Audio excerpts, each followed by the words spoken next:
পরদিন সকালে জমিদার, মুনিম এবং লাঠি হাতে দুজন লোক, এই চারজন রামুর বাড়ির দিকে রওনা হয়। রামুর বাড়ির কাছে পৌঁছাতেই জমিদার ও লাঠিয়াল দুজন কিছুটা দূরে থেমে যায়।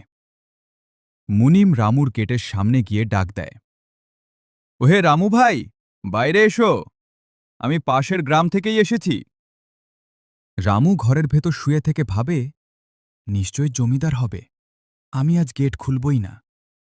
মুনিম আবার বলে, আমি তোমার শ্বশুর বাড়ি থেকে এসেছি, তোমার শ্বশুর মশাই তোমার জন্য কিছু টাকা আর গয়না পাঠিয়েছেন। বার্ধক্যের কারণে তিনি নিজে আসতে পারছিলেন না বলে আমাকে পাঠিয়েছেন। এসব শুনে রামুর মনে লোভ আসে এবং সে তৎক্ষণাৎ গেট খুলে দেয়। রামু উৎসুক হয়ে জিজ্ঞেস করে, টাকা আর সম্পদ কোথায়? মুনিম বলে, তোমার নামই কি রামু? রামু বলে,